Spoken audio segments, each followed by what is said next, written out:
Hi guys, welcome back to my channel. पिछले part में हमने देखा था कि जान अपनी स्टोरी सुनाते सुनाते बेहोश हो गया था। अब आगे तब तक हाईक्वेन भी दौड़कर वहाँ आ गया था। वो अपना स्टेथोस्कोप निकालकर जान की धड़कन चेक करने लगा। उसने ईबो से कहा कि क्या हो गया अचानक?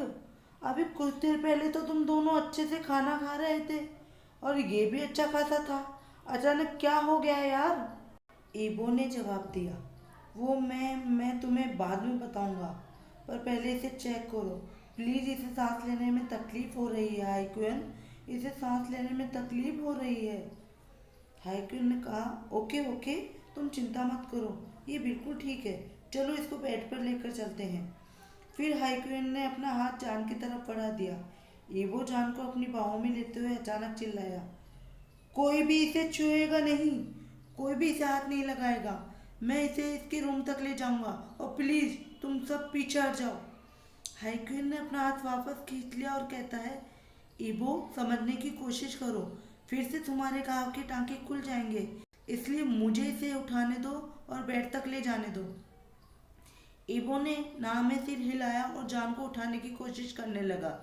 तभी हाईक्वीन ने उसका कंधा पकड़कर उसे रोक दिया। वो ईबो की तरफ गुस्से में देखने लगा और कहता है, तुम्हें इतना ढीठ बनने की जरूरत नहीं है। अगर तुम्हारी तबीयत ठीक नहीं रहेगी तो तुम इसका ख्याल कैसे रखोगे? तुम्हारे नाटक करने से इसके इलाज में देरी हो रही है, तो समझने की कोशिश करो ईबो। ईबो अब हाईक्यून की बात मान जाता है और कहता है, तो ठीक है, इसे आराम से उठाना और हाँ, इसे मेरे रूम में लेकर चलो। हाईक्वेन ने इसके बारे में ज़्यादा नहीं सोचा कि ईबो जान को अपने रूम में ले जाने की क्यों कहता है। उसने जान को अपनी बाहों में उठाया और ईबो की तरफ लेकर चल दिया। वहां पहुंचकर हाईक्वेन उसे दवाइयाँ देने लगा जो जान को ठीक से सांस लेने में मदद करेगी। उसने जान के चेहरे पर एक ऑक्सीजन मास्क भी लगा दिया ताकि वो आराम से सांस ले सके। वहीं ईबो जान के बगल में खड़े होकर उसे घूर रहा था। उसके कान में बार बार उसके रोने की आवाज़ें गूंज रही थी। अब उसे समझ आ रहा था कि क्यों जब भी मैं उसे छूने की कोशिश करता हूँ तो वो मेरा हाथ हटा देता है। पर ईबो को इतना पता था कि ये पूरी कहानी नहीं है, इसके पीछे और भी बहुत से राज दबे हुए हैं। जब जान ने कहा था कि क्यों हर बार मेरी ही गलती होती है, तो ईबो को भी लग गया कि शायद 7 साल पहले जो भी कुछ हुआ था उसके लिए जान अपने आप को दोष देता है। ईबो अपनी यादों में खोया हुआ था और इधर हाईक्यून बार बार उसका नाम पुकार रहा था। अचानक ही ईबो ने कहा, क्या हुआ? क्या हुआ? अब उसकी तबीयत कैसी है? हाईक्यून ने जवाब दिया, हाँ अब वो ठीक है, पर उसका ब्लड प्रेशर बहुत ज़्यादा बढ़ गया था। अभी वो आराम से सो रहा है और तुम उसे देख सकते हो। ईबो ने जैसे ही जान को देखा तो उसे थोड़ा सुकून मिला, क्योंकि अब उसके चेहरे पर थोड़ी शांति नजर आ रही थी। वो ये चेक करना चाहता था कि जान को अभी बुखार है या नहीं।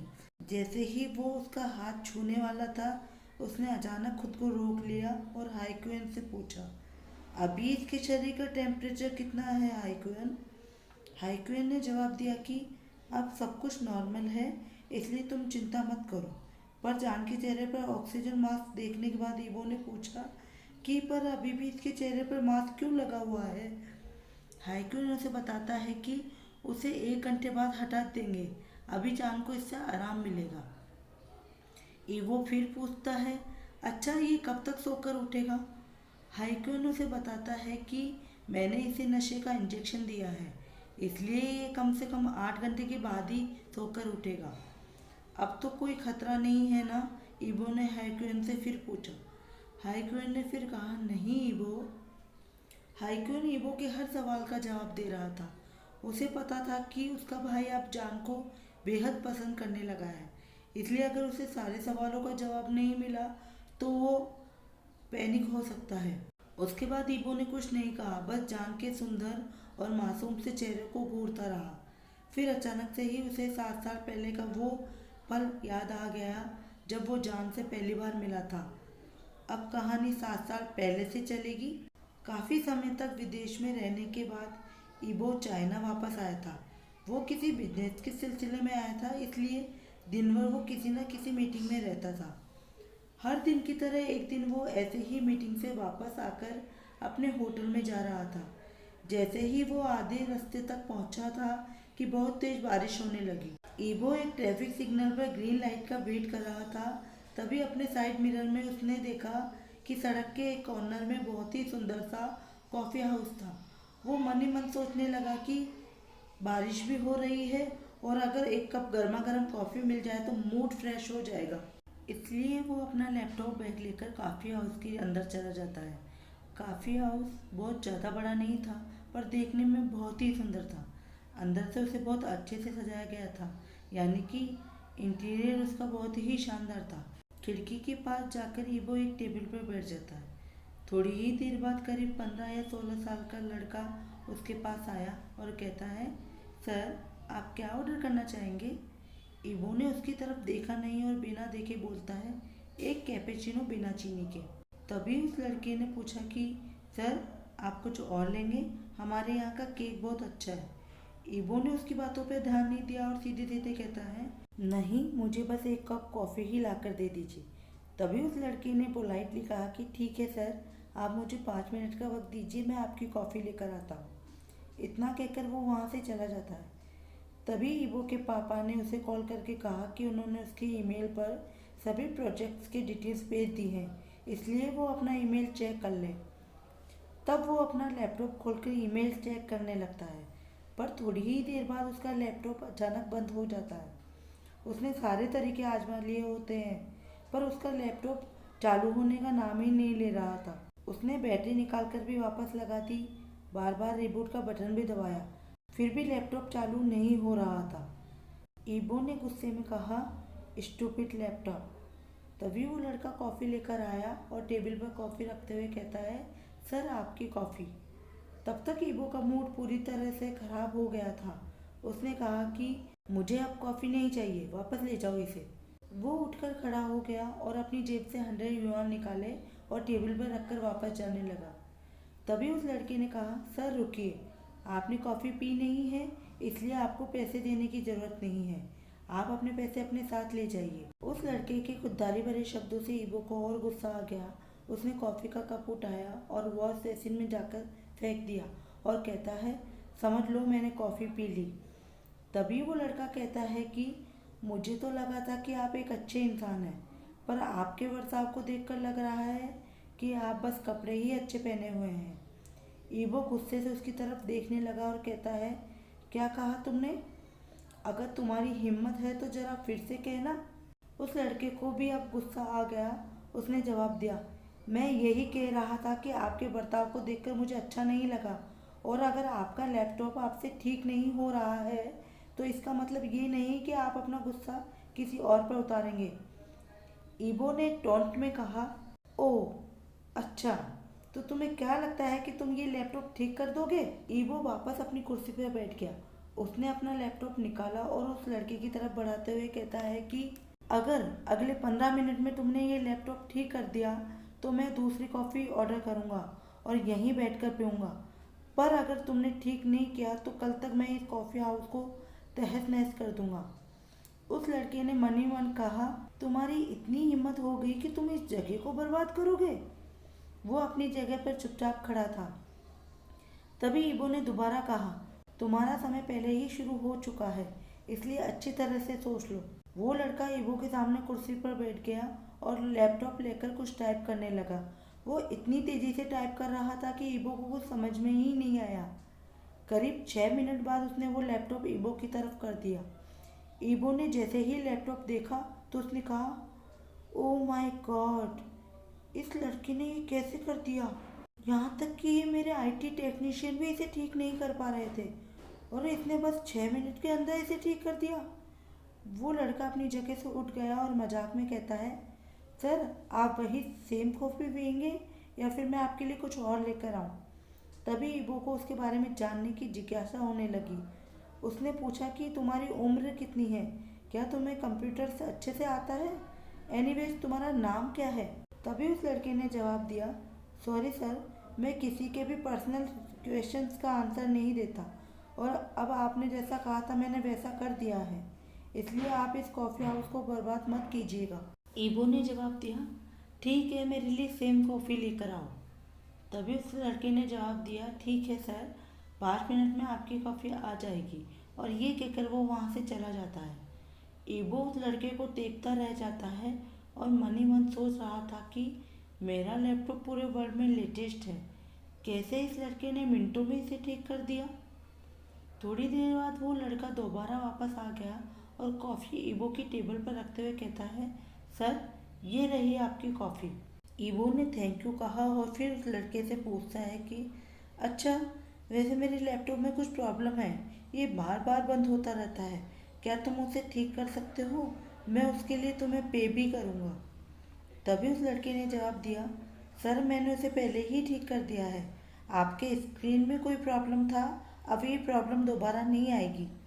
इतना कहकर वो वापस अंदर चला जाता है। जब वो लड़का बिल लेकर वापस आया तब तक ईवो वहाँ से जा चुका था। ईवो ने टेबल पर 200 युआन के साथ एक पेपर भी रखा था जिसमें कुछ लिखा हुआ था, इसमें 2 कप कॉफ़ी के पैसे और बाकी की तुम्हारी टिप। ये पढ़कर वो लड़का मन ही मन मुस्कुराने लगता है और कहता है, कितना अजीब आदमी है ना। जब आईटी एक्सपर्ट ईवो का लैपटॉप चेक कर रहे थे तो उसने कहा, अरे वाह सर, ये तो सचमुच ठीक हो गया, आपने इसे कैसे ठीक किया सर?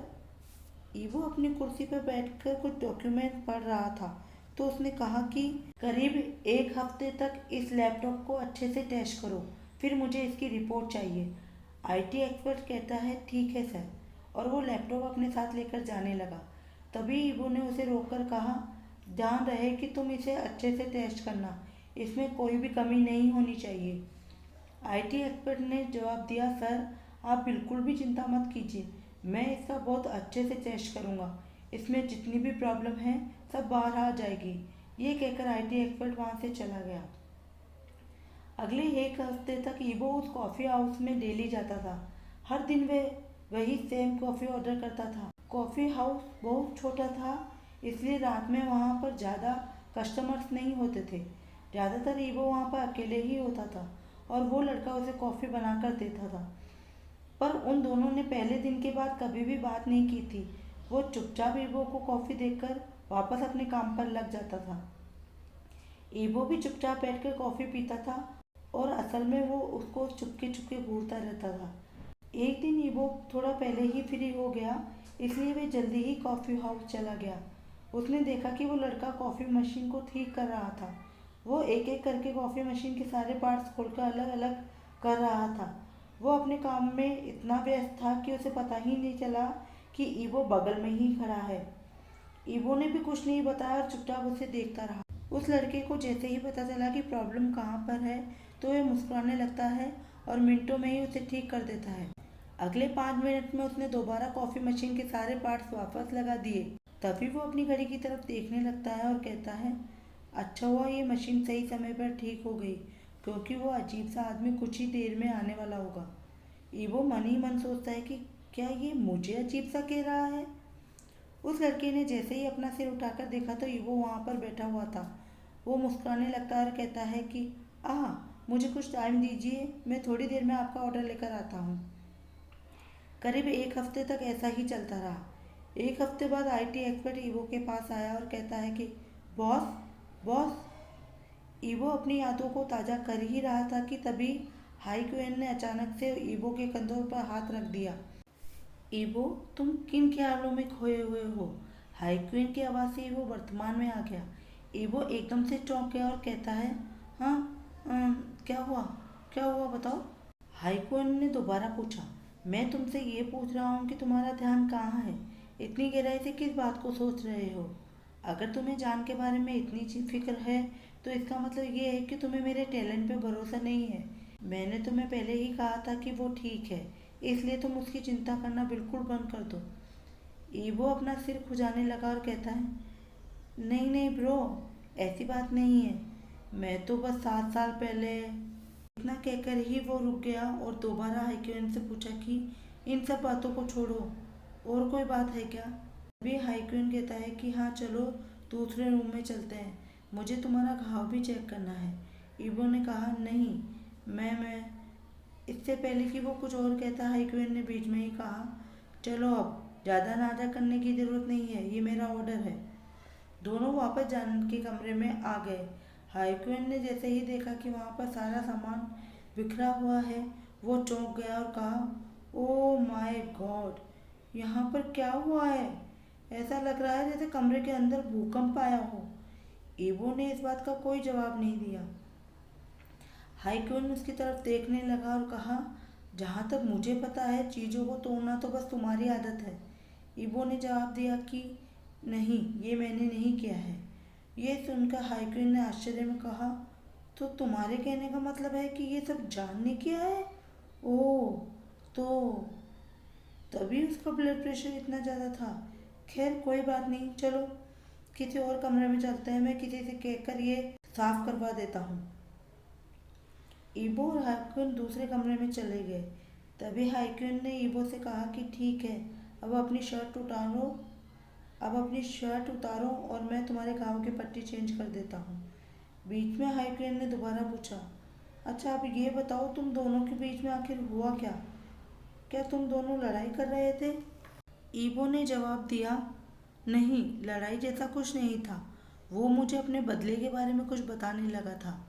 हाइक्वेन ने बीच में ही पूछा, वही बदला जो वो टेबल के नीचे बैठकर कर रहा था? हाँ। फिर उसके बाद क्या हुआ? ईबो हाइक्वेन को पूरी कहानी बताने लगा कि कैसे मैंने उससे एक गलत सवाल किया और उसके सारे के सारे इमोशन ही बाहर आ गए। उसने ये भी बताया कि कैसे वेंचाओ और उसके पापा ने जान का फ़ायदा उठाने की कोशिश की थी, पर उसने जान और अपने पापा के बीच की कहानी नहीं बताई। हाइक्वेन चुपचाप पूरी कहानी सुन रहा था। उसने अपने भाई को बीच में एक बार भी नहीं टोका। थोड़ी देर बाद दोनों बिल्कुल चुप हो गए। फिर हाइक्वेन ने कहा कि चलो अब तुम्हारे घाव की पट्टी चेंज हो गई है, प्लीज़ इसका ध्यान रखना, इस पर पानी ना पड़ने देना, और अब तुम भी थोड़ा आराम कर लो, मैं चलता हूँ। हाइक्वेन का ऐसा बिहेवियर देखकर ईबो कहता है, बस इतना ही? मैंने तुम्हें इतनी सारी बातें बताई और तुम्हें कोई फर्क नहीं पड़ा? तुम कुछ नहीं कहना चाहते? जाते जाते हाइक्वेन ने कहा, नहीं, मुझे इस पर कुछ नहीं कहना है। ये कहते कहते हाइक्वेन रुक जाता है और वापस मुड़कर कहता है, तुम मुझसे क्या सुनना चाहते हो? तुम ये जानना चाहते हो कि मैं क्या सोचता हूँ और उसके बाद क्या होगा? क्या तुम कभी किसी बात को सीरियसली लेते हो? और ऐसा इसलिए है क्योंकि हम दोनों बिल्कुल अलग तरीके से सोचते हैं। ईबो ने पलट कर पूछा, ठीक है, बस मुझे इतना बताओ कि तुम इन सब के बारे में क्या सोचते हो, क्योंकि तुम्हारा ओपिनियन मेरे लिए बहुत इम्पोर्टेंट है। हाइक्वेन ईबो की तरफ देखने लगता है और कहता है, ठीक है, मैं तुमसे एक सवाल पूछता हूँ, तुम्हें लगता है कि बस तुम्हारे कुछ बोलने से वो ऐसा बिहेव करेगा?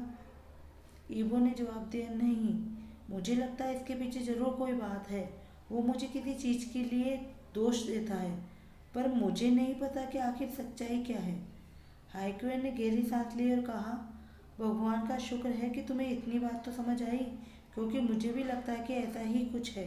फिर हाइक्वेन एक कुर्सी लेकर ईबो के पास बैठ गया और कहता है कि चलो इस बारे में कुछ डिस्कस करते हैं। ईबो मुस्कुराने लगा और कहता है, तुम्हें क्या लगता है कि मैं एक बच्चा हूँ जो ऐसी बातों को नहीं समझूंगा? हाइक्वेन मुस्कुराते हुए कहता है, नहीं बाबा, तुम 30 साल के एक मैच्योर इंसान हो। अब मुझे बताओगे कि तुम इसके बारे में क्या करोगे?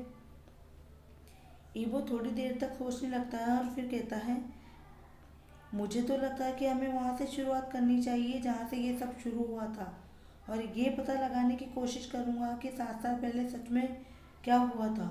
हाइक्वेन ने कहा, पर तुमने तो इसके बारे में जांच पड़ताल की थी, सारे रिजल्ट जान के खिलाफ आए थे। ईबो ने जवाब दिया, हाँ मुझे पता है, पर उस समय सब कुछ उसके खिलाफ था, पर इस बार मैं अच्छी तरह से इसकी जांच करवाऊंगा, क्योंकि हर चीज़ के दो पहलू होते हैं। इसलिए अब मुझे जानना है कि आखिर 7 साल पहले की स्टोरी है क्या। पर ईबो, इसको 7 साल हो गए हैं, क्या तुम्हें लगता है कि ये इतना आसान होगा? हाइक्वेन ने उसे टोकते हुए पूछा। ईबो जवाब में कहता है कि मुझे पता है ये बहुत मुश्किल होगा, पर ये नामुमकिन नहीं है। हाइक्वेन ने ईबो को सुझाव देते हुए कहा कि तुम सीधे सीधे जान से बात क्यों नहीं कर लेते हो, शायद इस तरह से तुम्हें थोड़ा आसान हो जाए। ईबो कहता है कि मुझे लगता है इसमें एक प्रॉब्लम है, जान सोचेगा कि मैं उसे ब्लेम करता हूँ, इसलिए मैं उसे बिना बताए इस बात की पूरी जांच पड़ताल कर लेना चाहता हूँ। हाइक्वेन ने फिर से वही बात कही। देखो, मैं ज़बरदस्ती तो नहीं कर सकता, पर अगर फिर से जांच का रिजल्ट वही आया तो तुम क्या करोगे? ईवो थोड़ी देर के लिए सोच में पड़ जाता है और फिर कहता है, तब तो मेरे पास सिर्फ एक ही ऑप्शन होगा कि मैं डायरेक्टली जान से पूछ लूँ। और हाइक्वेन कहता है कि क्या तुम उसके लिए रेडी हो? ईवो कहता है कि हाँ, मैं अब इस चैप्टर को फाइनली फिनिश करना चाहता हूँ। हाइक्वेन अपनी घड़ी की तरफ देखने लगता है और उठकर कहता है, ठीक है, तो इस बात का फैसला हो गया है। अभी जान से ज़्यादा कुछ मत कहना। मुझे दूसरे मरीजों को भी चेक करना है, इसलिए तुम आराम करो, बाद में वापस आता हूँ। हाइक्वेन के जाने के बाद ईवो वापस जान के कमरे में चला जाता है और उसके बगल में ही कुर्सी पर बैठ जाता है और उसके हाथ पकड़कर चोट के निशान को चेक करने लगता है। जान गहरी नींद में सो रहा था, पर उसे अभी भी दर्द का एहसास हो रहा था।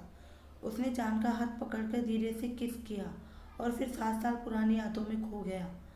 कहानी फिर से 7 साल पहले जा चुकी है, जहां ईवो के आईटी एक्सपर्ट से लैपटॉप के बारे में बताने के लिए बातचीत होती है। एक हफ्ते बाद आईटी एक्सपर्ट दौड़ते हुए ईवो के पास आता है और कहता है, बॉस बॉस। हालांकि उस वक्त ईवो एक इम्पोर्टेंट मीटिंग में था। कंपनी के शेयर होल्डर्स के साथ वह एक मीटिंग अटेंड कर रहा था, पर आईटी एक्सपर्ट को ये बात पता नहीं थी और वो बिना दरवाजा खटखटाए ईवो के ऑफिस में आ गया। वो उसके डेस्क के पास जाकर खड़ा हो गया। दौड़ने की वजह से वो बहुत हाँफ रहा था, इसलिए वह ठीक से बोल भी नहीं पा रहा था। उसने कहा, बॉस बॉस, बहुत बहुत बहुत अद्भुत है। किसी को भी ये समझ में नहीं आ रहा कि इसको कैसे ब्रेक करें। वहाँ बैठे सभी शेयर होल्डर्स को कुछ समझ में नहीं आ रहा था कि आखिर चल क्या रहा है। सभी को पता था कि ईवो को जल्दी से गुस्सा आ जाता है, इसलिए कोई भी इस तरह से उसकी मीटिंग डिस्टर्ब नहीं कर सकता। ईवो गुस्से से आईटी एक्सपर्ट की तरफ घूरने लगता है और कहता है, shut up, just shut up. सभी शेयर होल्डर्स चुपचाप बैठ जाते हैं। तब आईटी एक्सपर्ट को समझ में आया कि उसने क्या गलती की है। वो चुपचाप एक कोने में खड़ा हो गया और डर के मारे थर थर कांपने लगा। ईवो शेयर होल्डर्स की तरफ देखकर कहता है कि चलिए, आज की मीटिंग यही ओवर करते हैं। फिर सब लोग वहाँ से उठकर बाहर चले जाते हैं। तभी ईवो ने कहा, हाँ डैन, बताओ क्या हुआ है, क्या बात है? आईटी एक्सपर्ट का नाम डैन है और वो अपने कॉलेज में यूनिवर्सिटी टॉपर था। ईवो ने उसे पर्सनली वांग इंडस्ट्रीज के लिए हायर किया था, क्योंकि ईवो की नज़र में हमेशा एक अच्छे स्टूडेंट की वैल्यू होती है। तभी डैन ने बताया कि बॉस, आपका लैपटॉप अब पूरी तरह से सिक्योर हो गया है। ये लैपटॉप पूरे वर्ल्ड में अभी भी टॉप पर है और इसका हजारों बार टेस्ट किया गया है। इसका मतलब यही है कि इसको मैं बाहर से तो कोई हानि नहीं पहुंचा सकता। इसलिए मैंने लास्ट एक हफ्ते में बहुत सारे गेम्स इंस्टॉल किए हैं, डेंजरस वायरस से भरी साइट्स खोली, और फिर भी लैपटॉप क्रैश नहीं हो रहा, इस पर कुछ भी असर नहीं हो रहा। ईवो पूछता है कि फिर क्या हुआ? सर, फिर मैंने सबसे डेंजरस वायरस जो मैंने खुद बनाया है वो आपके लैपटॉप में डाला। पास्ट में मैंने जब भी इस वायरस का यूज़ किया है, इसने कमाल करके दिखाया है, पर आपके लैपटॉप के सामने वायरस हार गया है सर।